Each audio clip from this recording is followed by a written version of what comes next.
My 4-year-old daughter suddenly exclaimed. Grandma who passed away is telling us to run away right now. It was late at night when we were staying at my in-laws' house. I was puzzled and asked, "What do you mean?" My daughter took my hand, urging me to go outside. As she shared her story, I was left speechless. She has always possessed a mysterious ability, and in that moment, fear overwhelmed me. I never imagined that person would be involved in something like this. I've never been more terrified of human beings. Michael, who is 4 years younger than me, and I met when I was 34, and a year later, we got married. We built a house about a 10-minute drive from his parents' place and started our newlywed life. Olivia, let's be happy together from now on. He was incredibly kind, and his parents, who raised him, welcomed me warmly. Michael works diligently every day to become the successor to his father's company. To support him, I quit my full-time job and started working part-time with more flexible hours. Then there's my sister-in-law, Sophia, who scoffs and says, "Working part-time? Aren't you just relying on Michael to take it easy?" She's never been fond of me since our early days of marriage. Sophia is around the same age as me but enjoys the single life and lives alone. She looks like a career-driven woman, if you ask me. I used to admire her lifestyle and respected her. I even thought that if I had continued working as a full-time employee, I might have ended up like her. Sophia often makes Michael run errands for her. "Michael, I want some ice cream. You can use the change however you like." He complies, and it's a common conversation we hear when everyone gathers at the in-laws' house. Sophia has always doted on Michael, and he rarely opposes her, despite being in his mid-30s. As an only child, I sometimes envy their relationship. I wish I could get along with Sophia, I thought. But contrary to my expectations, she often treats me harshly. She was somewhat overbearing and would occasionally visit our home when my husband wasn't around. "Olivia, there's a hair on the floor." I've been busy with work today. I was planning to clean later. "You're just working part-time, right? Stop making excuses and get it done. It's a pity that Michael has to live in such a dirty place." Sighing, I complied with her demands. As I cleaned, she'd march into the kitchen and help herself to the half-prepared dishes, tasting them without permission. The flavor is so bland. How can you make something this awful?" It's not finished yet. "I wonder why Michael ended up marrying someone like you." She never bothered to listen to my side of the story, always bringing up Michael's name. And truth be told, I wasn't particularly skilled at housework, so I felt somewhat resigned to her criticisms. However, there were some things I simply couldn't tolerate. "You only have flashy clothes, don't you? And yet, your underwear is so plain." She'd open my closet without permission and inspect its contents. "Sophia, please stop."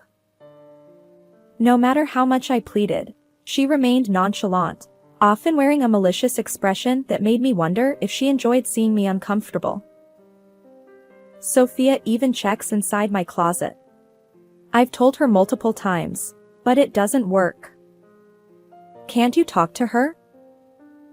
I appealed to my husband when he returned home. His response was off-kilter. Really? Maybe she's just curious about what kind of person my wife is.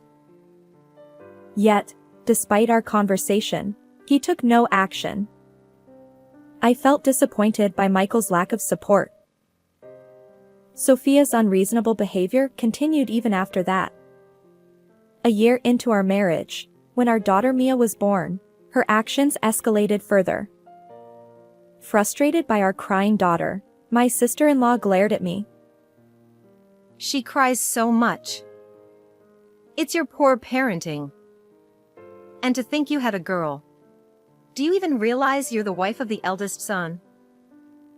She would make snide remarks about everything, eventually throwing hurtful words, blaming everything on me.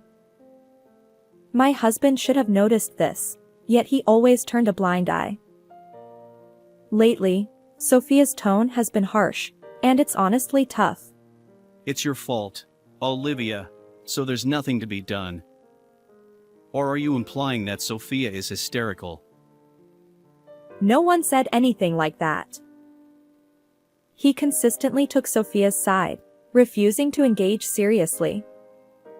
As time passed, my dissatisfaction with Michael grew. Is it okay to continue like this forever? Divorce crossed my mind, but having experienced the loneliness of being raised by a single parent after my own parents' separation, I hesitated. I didn't want my daughter to feel the same way. Despite it all, I endured because my in-laws kindly watched over me. However, I suddenly lost that support. When my daughter Mia was just 6 months old, my mother-in-law succumbed to illness. The shock of her departure left everyone struggling to cope with their emotions. I'm going to visit Dad because I'm worried about him. Understood. Let me know if there's anything I can help with. During this time, my husband frequently visited his father's home, leaving me and my daughter behind. Sometimes he returned late at night. I asked about the reason. Dad feels lonely being alone. But you see your dad at work too, right? Can't you ask Sophia to help with family matters? You're quite heartless. Even though Dad is feeling lonely, you're suggesting I leave him? That's not what I meant. Although I initially expressed my desire for more quality time with our adorable daughter, I realized that parents are important too. I remained silent after that. As time passed, our daughter Mia turned 4. Michael continued his daily visits to his father's house, and his return home was always late at night. I confronted him about his behavior. Michael, you've been busy lately, right? Isn't it difficult for you to keep checking on your dad's well-being? I can go in your place. However, he insisted. Don't visit my dad's house. Sophia wouldn't like it, and I don't want unnecessary conflicts. His determination to keep me away from the family home raised suspicions. I decided to defy his instructions and visit my father-in-law myself. To my surprise, my father-in-law welcomed me with a smile. I've been taking cooking classes and enjoying it. He said happily. His demeanor was completely different from what Michael had described. And then, my father-in-law accidentally let slip a revealing statement that left me astonished. After a few weeks since that incident, one day, my husband suddenly said, Why don't we all gather at my dad's house and have a meal? I hesitated, thinking, but Sophia wouldn't like it if I visited your dad. His unexpected suggestion made me suspicious. He continued. It's fine. Sophia invited us today. So, are you coming? Hurry up and get ready. Michael seemed unusually flustered. Despite the difference from our usual routine, I agreed to my husband's invitation, and the 3 of us, my daughter, him, and I, headed to his dad's home. Upon arriving at my in-laws' house, a delightful aroma greeted me at the entrance. My sister-in-law, Sophia, welcomed me with a smile. Olivia, welcome. I've been preparing dinner while waiting for you. She ushered me inside, handing treats and toys to my daughter, Mia. Although I had braced myself for her usual snide remarks, Sophia's kindness caught me off guard this time. Still, I remained cautious. I shouldn't let my guard down. Maybe she'll play some culinary tricks to spite me. But my suspicions were unfounded. Michael told me about your favorite dishes. I hope they suit your taste. As I surveyed the table, I found an array of my favorite foods. Grateful, I replied. Thank you. Yet, lingering disbelief colored my emotions. Sophia added playfully. Don't worry, there's no poison or anything. I never thought otherwise. Then, unexpectedly, Sophia apologized. Olivia, I've been mean to you all this time. I don't expect forgiveness, but I hope we can get along from now on. Despite my reservations, I decided against further animosity. I smiled back at Sophia, willing to make an effort to bridge the gap. Great. Since we're the same age, let's chat about various things. Oh, how about staying overnight today? But I haven't prepared anything. You can use my cosmetics. Right? Let's do that. Michael, it's fine, isn't it? Caught up in Sophia's pace, I had no chance to refuse. I guess this is an important step toward getting along. With that thought, I decided to accept her invitation. Sophia was a great conversationalist, and before I knew it, I was genuinely enjoying our time together. The hours flew by, and the three of us, our family, ended up sleeping in the room with my late mother-in-law's memorial portrait. I must have misunderstood Sophia. From now on, I'll try to be more understanding. That's great. I'm happy that you two are getting along. As our daughter slept soundly between us, I drifted off into a dream. However, it was in the middle of the night. Mom, we need to escape right now. Grandma, who passed away, said so. Mia suddenly shouted loudly, jolting me awake. Startled by her voice, I sat up. What? What's going on? Despite my grogginess, I sought confirmation from my daughter. Since my mother-in-law had passed away when Mia was around 6 months old, she shouldn't remember anything. I wondered if Mia was still half asleep, but her eyes were wide open, and she wore an anxious expression. If we stay like this, we'll be killed. Mia tugged at my hand, urging me to leave the room. As I glanced to tell my husband about the situation, he wasn't there. He should have been asleep. Where could he have gone at a time like this? But I couldn't dwell on that now. I chose to trust Mia's words and escape. Actually, my daughter possessed a mysterious power. When my friends were all pregnant one after another, she accurately predicted the gender of each baby in their bellies. She also warned me when Michael was about to get injured.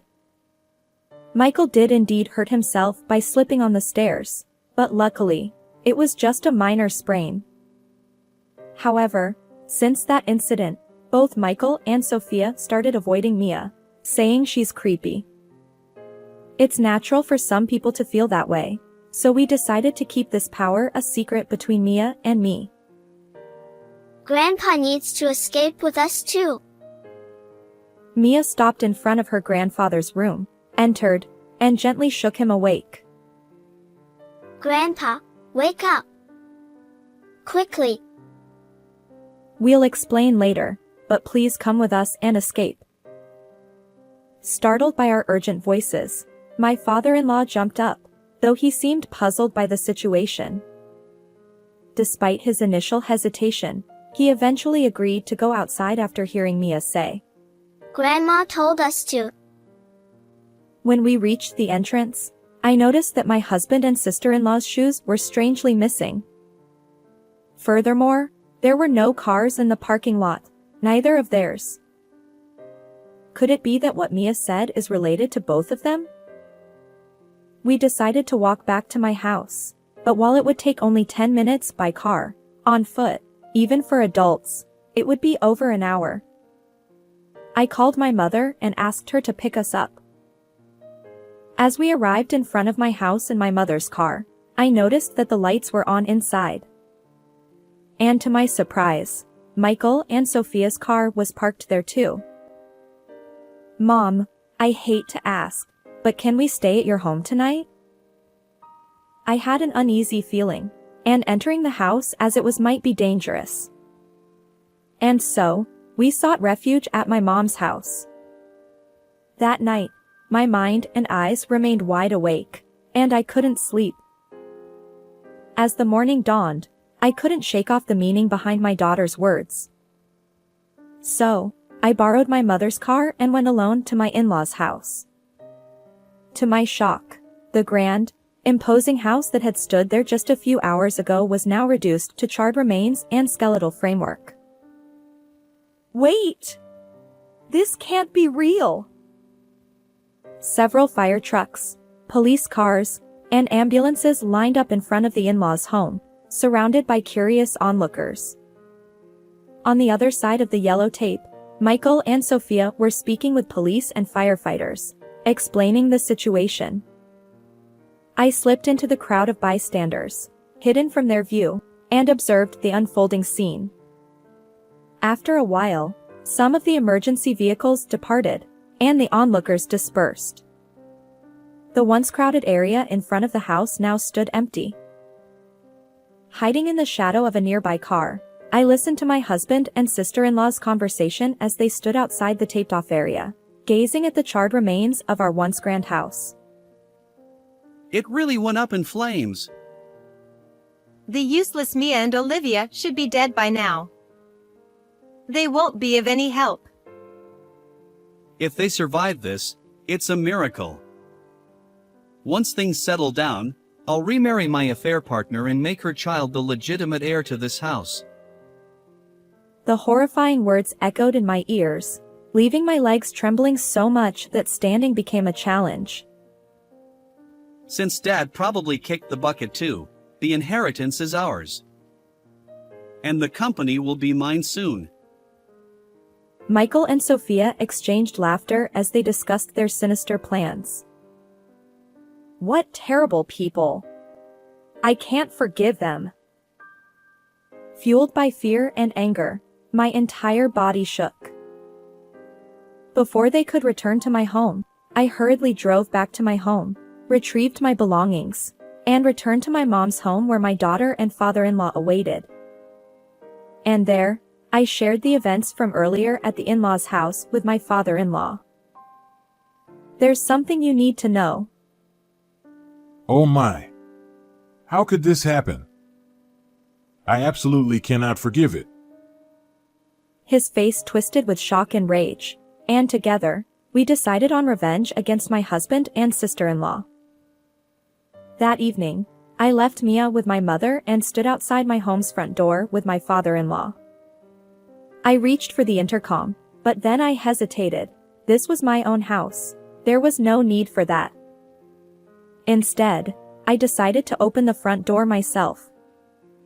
As I fumbled with the lock, I heard a rattling sound, and Michael cautiously peeked out from inside. What? His face turned pale, and he retreated back into the room. Soon after, he returned with Sophia in tow. Why, are you here? She too looked ashen, muttering those words. But when she noticed our gaze, she suddenly clung to my father-in-law, feigning relief. Thank goodness you're alive. We couldn't find any trace of you, and they said they hadn't found anything in the burnt ruins. We were so worried. Yeah. I've been praying that you all were safe. Michael also played along, hugging me tightly. I pushed his arms away and distanced myself from my husband. Hands off. Through Mia, your mom helped us. Mom? But she passed away 4 years ago. Exactly. Don't spout nonsense. Are you going to talk about Mia's mysterious abilities again? It's truly unsettling. Both of them furrowed their brows and vehemently denied Mia's words. Well, fine. Let's go inside for now. After all, this is my house too, and your dad is here. I pushed them aside and ushered my father-in-law into the house. As we entered the living room, Michael, who had followed us, placed a hand on my shoulder and said, Wait. Didn't I tell you not to touch me so casually? Oh, Olivia, are you having a hysterical moment? Maybe your hormones are out of balance? This is why women in their 40s get a bad reputation. Sophia smirked, mocking me as usual. Gone was the meek demeanor from the previous day's apology. Her true nature, overflowing with malice, revealed itself, even in the presence of my father-in-law. That's enough to make anyone angry. This fire incident was orchestrated by you two, siblings, isn't it? Exclamation question mark. I stared at my husband and sister-in-law, hitting the nail on the head. Wait, there's no evidence to say something like that. It's impossible. Despite his anxious denial, Michael stood firm. Meanwhile, Sophia seemed composed, almost nonchalant. Olivia, really? Suspecting your own family? Something must be wrong with you. Being raised by a single parent, you lack that kind of affection. But I'm saying this because there's evidence. I overheard you both talking about the burnt house early in the morning. As I spoke, I glanced back and forth between the two of them. Huh? Eavesdropping, much? And besides, hearing a story from such a chaotic place, there's no credibility. Yeah, what Sophia said. The police won't buy into vague stories like that. Sophia, boldly and unyielding, and my husband, who hid behind her, retorted. This dynamic must have been consistent since long ago. Is this your voices? I pulled out my smartphone from my pocket and played the recorded audio. It captured the conversation between the two of them from that morning. Why are you doing this? When Mia woke me up in the middle of the night, and neither you nor Sophia were there, I became suspicious. I wasn't sure if I could record it properly, but I had it running. Though there was some distance, it was clear enough that the voices belonged to them. Confronted with the audio evidence, Michael and Sophia fell silent. I'll submit this to the police. Surely they'll believe it. Wait a minute.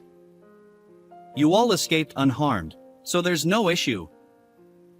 What are you saying? You put us in a life-threatening situation, and your dad's home ended up like that. This is a crime. Do you understand?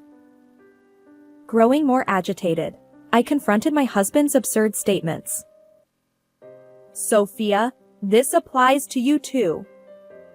You must pay for this wrongdoing. Don't get cocky. You wretched woman. She launched an attack, her hostility toward me evident, but I couldn't waste time arguing with her. Here we go, I said, taking a deep breath and locking eyes with the two of them once more. By the way, what do you mean by waiting for the heat to die down and then remarrying your affair partner, legitimizing a hidden child? Well, Michael seemed caught off guard by the direct questioning and stumbled over his words, eventually falling silent. You thought you could just stay quiet when it became inconvenient? But there's evidence. This woman, right? I confronted them, brandishing a photo I'd pulled from my bag. Ha! Wait, why did you investigate this so thoroughly? Sophia, what do we do? We're caught. He turned to his sister, seeking help in his panic. But Sophia merely glared at me without offering any assistance. Perhaps that lack of support drained Michael's resolve, leaving him deflated. Actually, I had suspected my husband's infidelity for some time and gradually conducted my own investigation. On that morning, I hurriedly retrieved the evidence I had collected. How long have you known? Well, it started when you said you were checking on your dad, and your returns home became consistently late. From that long ago. But I became certain when your dad told me something. Michael had warned me not to show up at his dad's house, but I defied that order one day.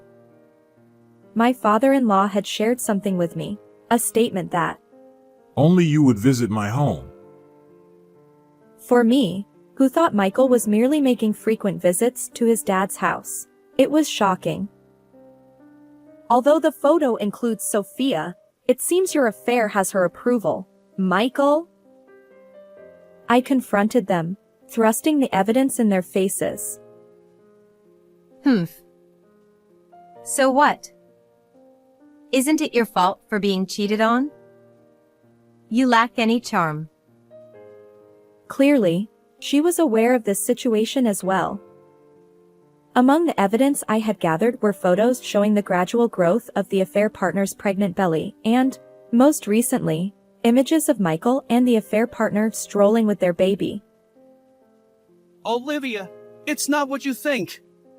There's a valid reason. Suddenly, my husband changed his tone, attempting to justify himself.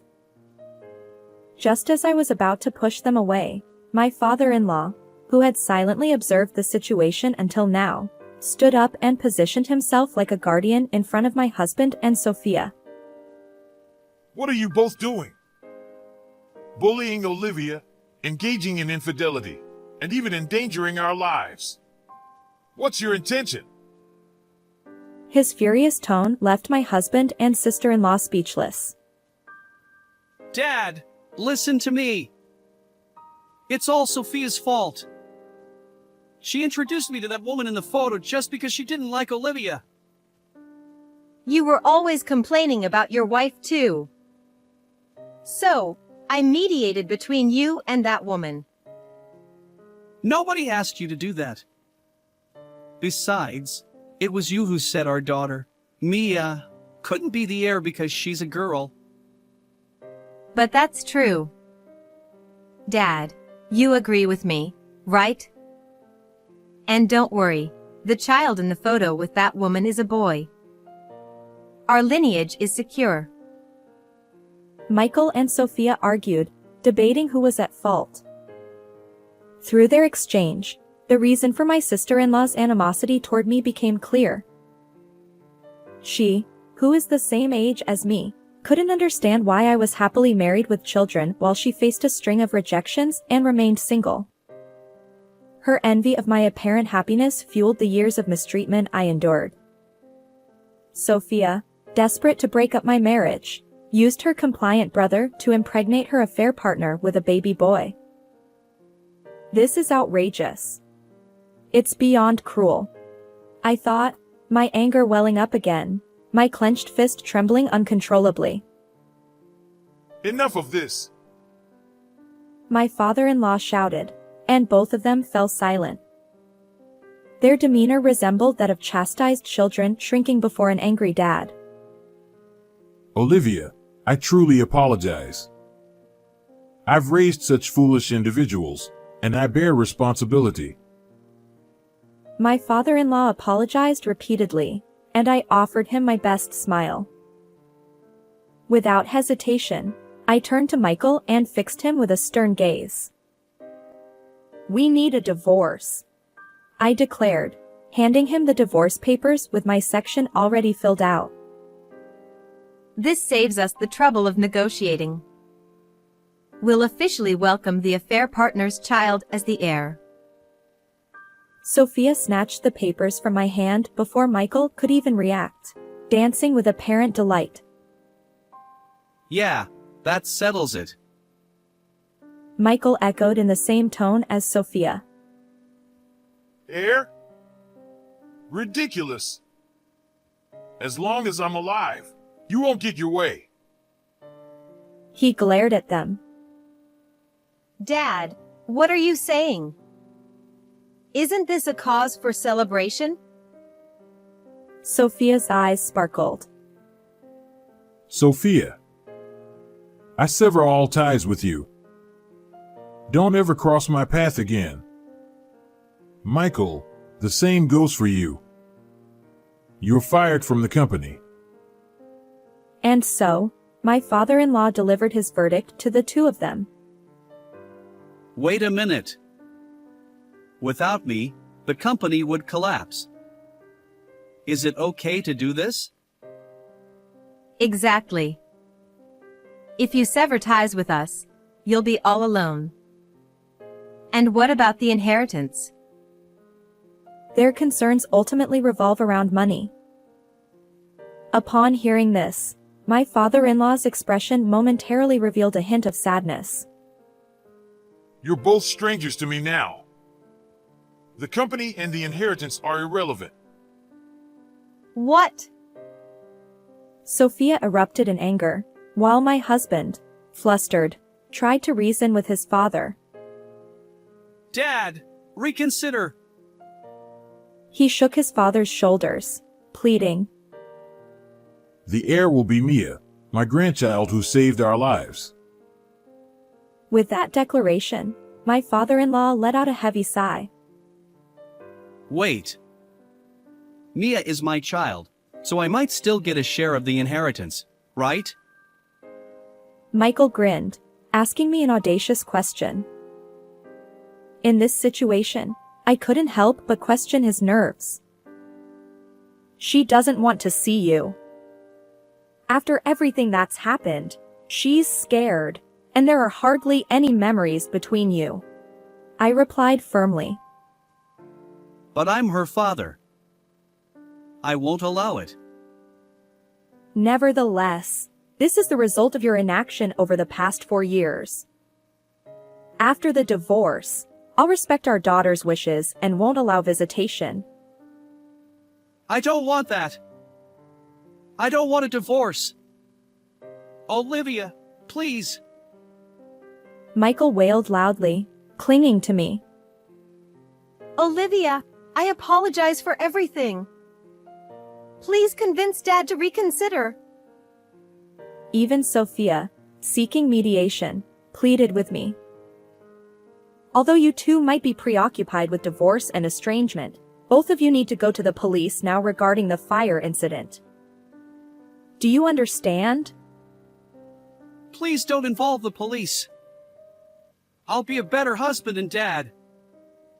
I won't let Sophia manipulate me anymore. Let's start anew as a family of 3. Seriously, don't bring the police into this. What about my hard-earned career? Even though they've come this far, they seem to only think about themselves and say whatever they want. Enough. Reflect on your actions and make amends. I firmly rejected them, pushing them away. Michael and Sophia mumbled in response, collapsing to their knees. Afterward, I took my husband and sister-in-law to the police station and submitted the audio evidence. Both of them confessed, and they were arrested in connection with the recent fire incident. The divorce with Michael was finalized, and he agreed to pay $20,000 in alimony for the affair, along with monthly child support of $400 for our daughter, Mia. Since he'll be behind bars for a while, I intend to collect those payments when he's released. As a bonus, I also received a tidy $7,000 in compensation from the affair partner. Sophia faced the same fate, with her conviction confirmed. She lost her job, of course. Abandoned by her father and separated from the brother she doted on, she's now all alone. Well, it's a consequence of her own actions. My father-in-law, with whom I still maintain contact, is determined to keep working until Mia becomes the heir. Our daughter is enthusiastic about becoming the president of a grandpa's company. These days, life is peaceful, and I feel truly happy. How did you find this story? If you enjoyed it, consider subscribing to our channel. Until next time.